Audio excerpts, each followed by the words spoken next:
Admittedly, this is my first time testing out the single box format here on a live edition of the Southside Beat here on a Tuesday, February 13th, 2024. Corey Crisan with you. Chris Halicke will join us pretty shortly, having some technical issues to start out the day. So we're waiting on Chris. We're hanging out. How's everybody doing? Thanks for joining us. If you're live, remember, we are live at 3 p.m. Eastern every Monday through Friday on DK Pittsburgh Sports on YouTube. And then we are available on playback later in podcast form, Apple Podcasts, Google Play, and Spotify. And then, of course, on YouTube as well on DK Pittsburgh Sports. It's the second, I guess you could say, official day of the offseason. And do we have one Chris Halicke with us? Does that... Ooh, whoa, let's change that up. Hold on. Give me a sec. We got to make this look good, don't we? There we go. Hello. Yeah, let's see how this goes. Looks better. Looks better. Looks better. All right, Chris is here. Jeez. Chris Halicke with us now. The second official, I guess you could say, day of the off season. And 3 major moves happened on Monday, kind of towards the end of the business day. Of course, it happened after we did this program yesterday, which, Of course. you know, we could have done this yesterday, but we'll do it today. And of course, another bit of news was talking about Eddie Faulkner, and Chris was able to get it confirmed that the Steelers are extending Eddie Faulkner as the running backs coach. So that's another piece of information. But 3 major pieces have been cut officially by the Steelers. Mitch Trubisky at quarterback, Okorafor tackle, and Pressley Harvin, the punter, are out of Pittsburgh as of yesterday officially. Yep. Now, Mitch, I am very not surprised in. This felt very forthcoming. This felt very predictable that Mitch Trubisky would be a cap casualty, would be a cut. Got to think about it in terms of trade value. Got to think about it in terms of market value. And Mitch Trubisky didn't have any. So easy to say for him for a cut. Pressley Harvin, not sure.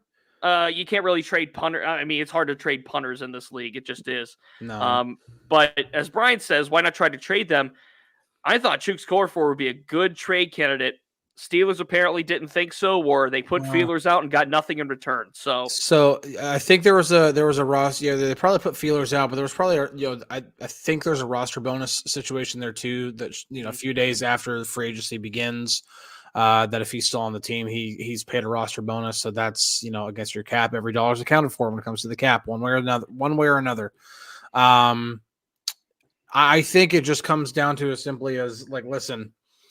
It's kind of the situation and we'll get to this because this has been talked about a lot. This situation with the Bears trying to trade Justin Fields, people know that the Bears are going to be trying to shop him, and so if the situation, when it comes to this Chooks situation, if people know that relationship is over, that Chooks is not going to be here, and that one way or another he's not going to be here, if fans can see that writing on the wall, GMs can see that writing on the wall too, and so GMs are then not going to take any kind of, ask at all seriously because they know, okay, well, we have a better chance of just waiting for you to cut him and then we can sign him, not have to give up anything other than money. Right. And so when that happens, you lose all of your leverage. And so Steelers have no leverage in that situation. You just got to cut your losses at that point. Might as well just get it done. They're still not cap compliant. They still got another 3.2 mil, 3.3 mil that they got to cut to become cap compliant. But cutting Allen Robinson, I saw somebody, mention Allen Robinson. I don't know if he's next, but I think he's on the list of cap casualties for sure. I mean, that's an automatic $10 million. The only way I think Allen Robinson stays on is if you extend him. I have a question in my live queues I haven't gotten to yet. But it wasn't even my live queues. It was in the feed entry where somebody asked, will he take a pay cut? I'm like, players just don't take pay cuts. Right. They're just not going to be like, oh yeah, okay, boss. They'll just take a pay cut. Certainly. Yeah. Oh, sorry. Let me do what's best for the team. Give you some money back. No, that if they're going to try to keep Allen Robinson and lower his cap hit in 2024, it would come through a contract extension of some sort. And Josh brings up here, Cam has to restructure. Let's just, again, I'll keep saying it because not everybody understands how the cap works and not everybody tunes into the show every day. So I'll say it every day if I have to. That's fine. Yeah. When a player has 1 year left on a contract, there's no restructuring to do. In order to restructure, you have to have multiple years remaining on the contract because you are then taking money from what they're owed in the upcoming season and turning it into signing bonus money in future years. It has to be accounted for one way or the other. So when there's only 1 year remaining and that 1 year is the upcoming season, there's nowhere else to put that money, to defer that money. So the only way you then restructure or to lower a cap hit is to extend the contract. You give him an extension. If you want to sign Cam to a 2-year extension beyond 2024, then you can take his $22 million cap hit, lower it, and then defer that money to future seasons. You have to have future seasons if you're going to restructure a contract. Yep. I would believe, as Evan brings up here, Allen Robinson, Mason Cole, Patrick Peterson. I believe that's the next batch of cap casualties. Now, I think Pat P that would be more than 8 to 12 million in cap space. I can tell you that it would be more than that, as this comment suggests. But I would think Pat P is a candidate to re-sign for a little bit less. Allen Robinson maybe re-signs for less. Mason Cole, I think, for as much as we like the guy personally, I think it's pretty conclusive that he's out the door. And look, when there's underperforming at these positions, this is what happens. And look, you talked about leverage, and I'm glad you brought this up when it comes to the quarterback position. And I think the big tell right now of getting rid of Mitch Trubisky, knowing that Mason Rudolph is a free agent and is exploring free agency, and knowing that as of right now, in this moment, as we sit here today, Kenny Pickett is the lone quarterback on the Steelers roster. I think the Steelers have somewhat telegraphed what they're going to do this offseason, and that is that they're going to reload on the quarterback position. Mm-hmm. Now, it may not have taken Albert Einstein to figure that out, and I don't think it did. But when you talk about leverage and you talk about teams looking at the Steelers' needs and realizing where the Steelers could go, whether it's in the free agency or draft or with trades, this kind of removes the leverage from the Steelers' court, so to speak. This is telling. This is Omar Khan and the Rooneys and in a way Mike Tomlin and Andy Weidel. This is them telling the league, we're going the quarterback market.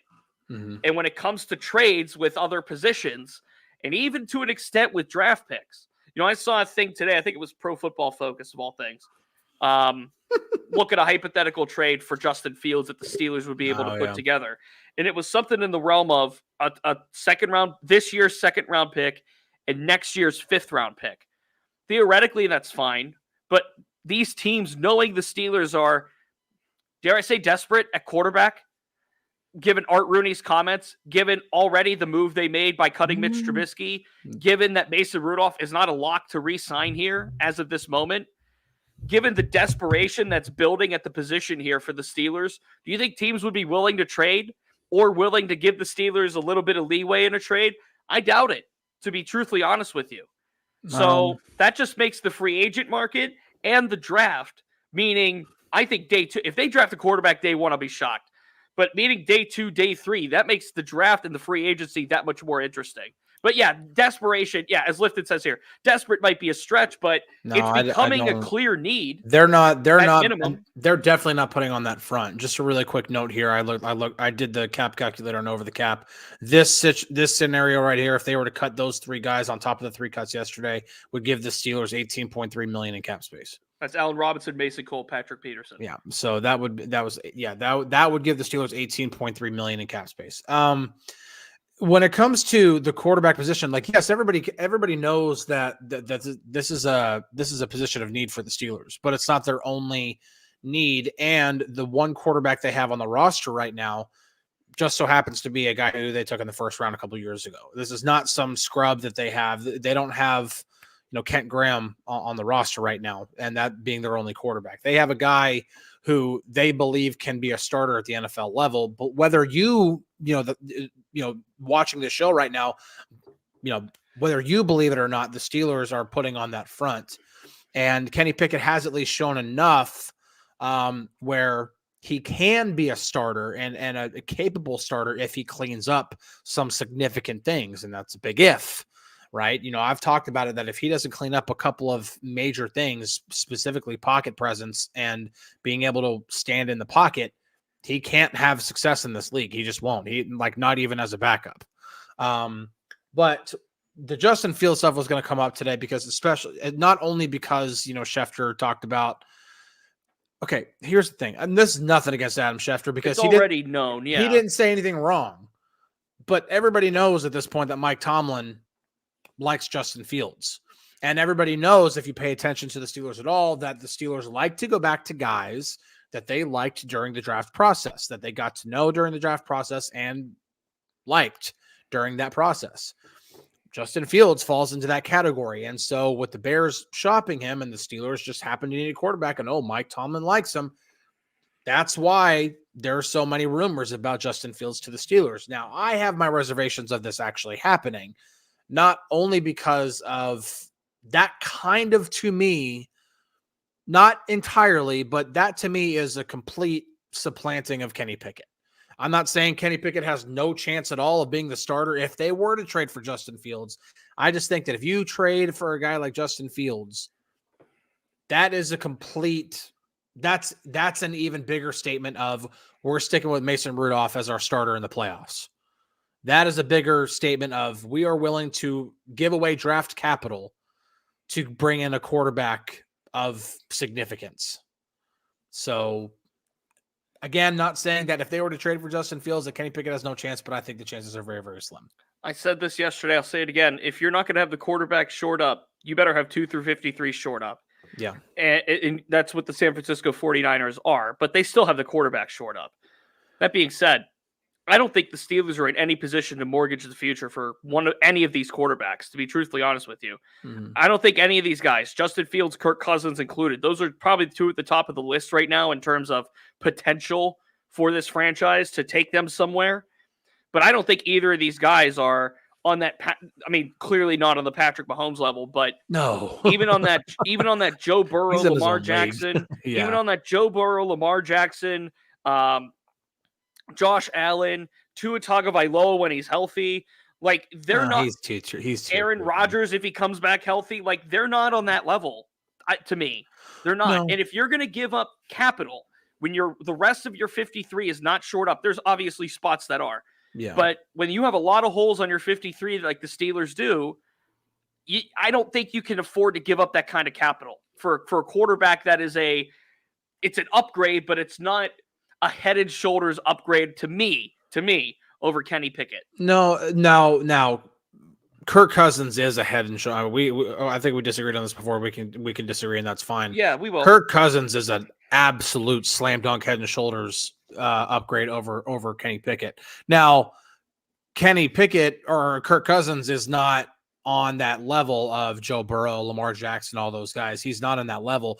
If you're doing like the whole S tier stuff, you have to go above S tier to kind of put Mahomes in his own category. And then you have your S tier of all of your Josh Allens, Joe Burrows, Lamar Jacksons, all those guys.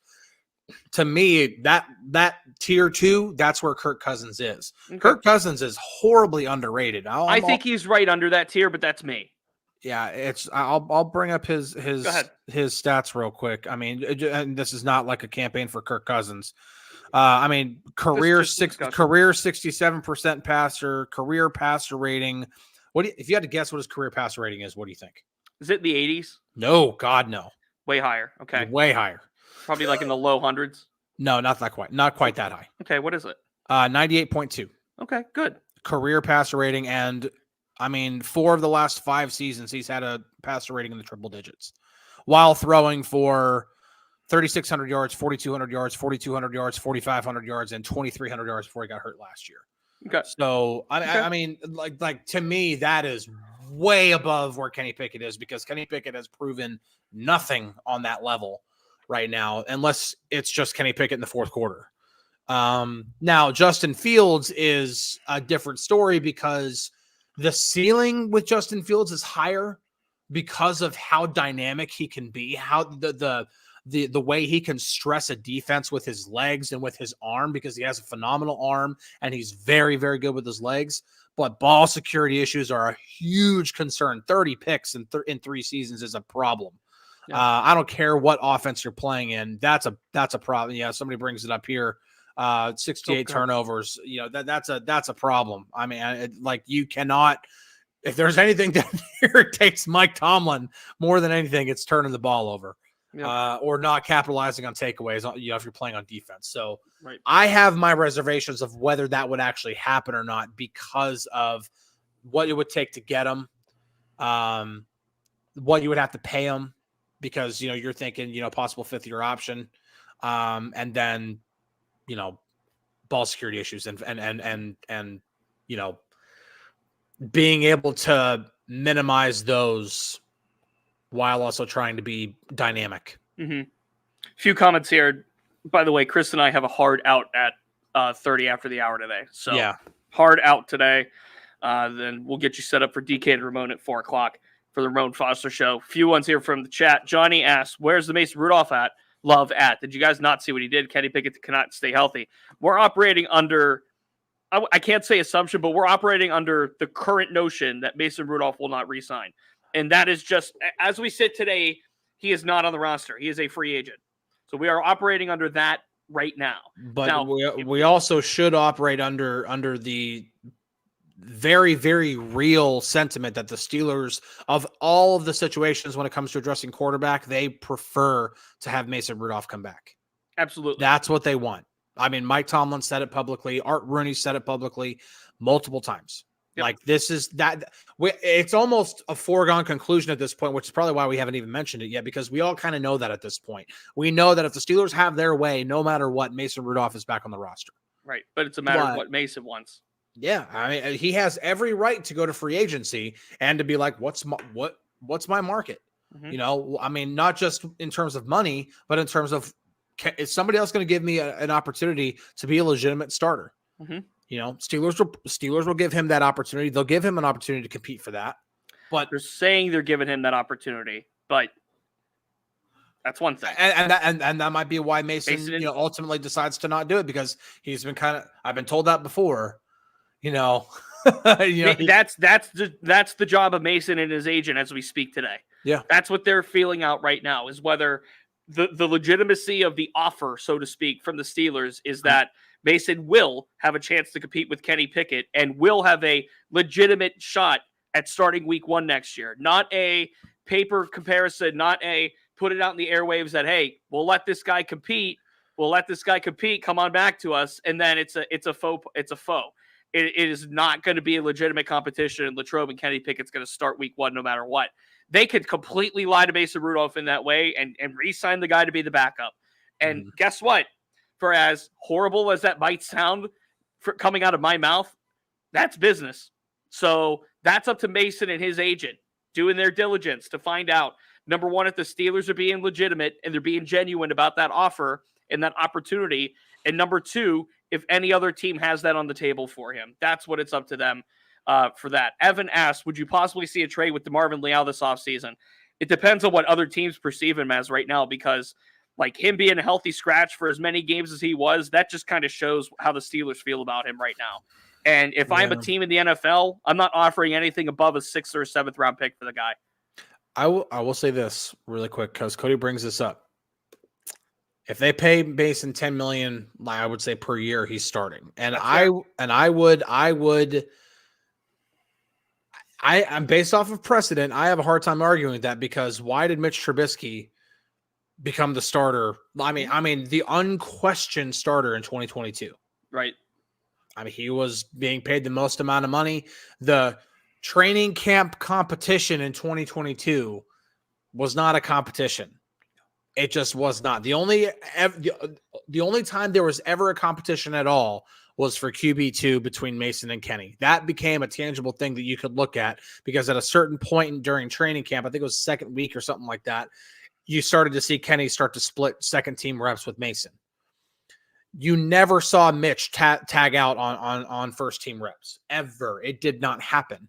Right. So Mitch was always going to be QB1 going into 2022. And then when Kenny gets hurt this past year, who's the automatic de facto guy who took over? It was the guy who was at the top of the pay scale when it came to the quarterbacks. Mm-hmm. Mason didn't even get a chance. The only reason Mason got a chance is because Mike Tomlin got sick and tired of Mitch Trubisky turning the ball over and playing like crap. Yeah. I'm going to use what Mark says here as a counterpoint. Ryan Tannehill is, I don't know about the Steelers' only choice, but he is affordable and he knows Arthur Smith's system. Like, and his two best seasons by far were with Arthur Smith in Tennessee. Right. So if the Steelers want to open up competition for Kenny Pickett and they want to save a few bucks and they don't want Mason Rudolph to have to learn a new system and they have a guy on the market in Ryan Tannehill who could be cheaper and knows the system already and did really well with it, that's an option. I'm not saying it's a good option. I'm saying it's an option. Mark says we can always draft J.J. McCarthy at 20. I don't think the Steelers are going to be doing that. I'll be stunned at this stage as we sit here in the middle of February. I will be stunned if the first-round draft pick is not an offensive lineman or a defensive back by this stage. I will be stunned. Yeah, tackle's a really good position. I mean, offensive line in general is a really good position. I've been finally been able to do more homework on the draft, which, by the way, Chalk Talk will be coming out tomorrow. We're looking at centers, so be on the lookout for that. I'm sure Ramon will be reading that cover to cover. Now, I'm only going to be looking at 3 different. I'm not going to say who they are. You can kind of probably put 2 and 2 together, but I'm only looking at 3. But it's more of the fit with the Steelers. It's not just about, oh, here's a draft profile on Jackson Powers Johnson, or it's like anybody can go look at a draft profile. It's about how we can tailor this to the Steelers. So,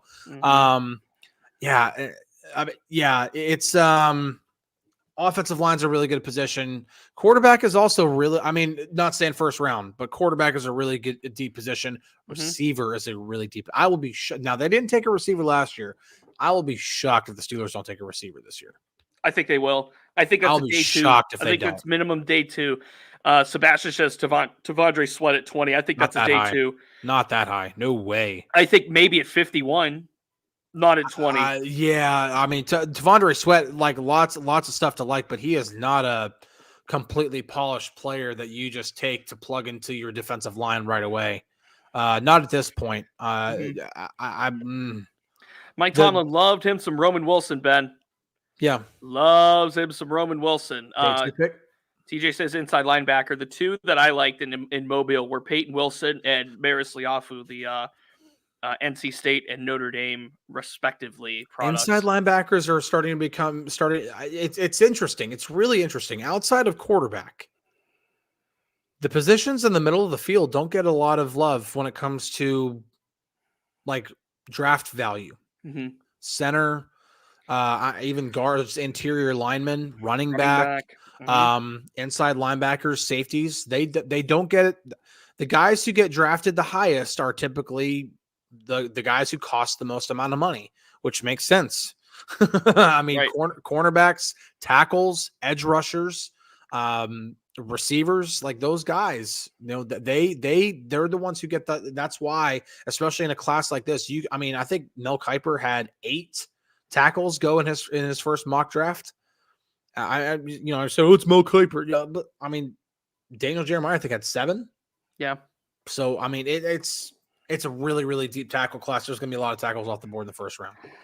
Let's use this as our final thought. This is a question for Ben. We do have to get out here early today. What positions would you like to see addressed through free agency before the draft? I think safety and inside linebacker are 2 that they're going to look at in free agency, possibly defensive line as well. But I think those are 2 pretty obvious ones to look. And just based on track record, too, they looked through free agency last year and it worked out for them. They looked for free agency for the safety position, at least in the past with KZ and Neal, and it's worked out. And with Trenton Thompson, and now when you look at Eric Rowe, like it's worked out for them, the scouting of free agents. So I think those are 2 pretty clear positions they're going to look at in free agency.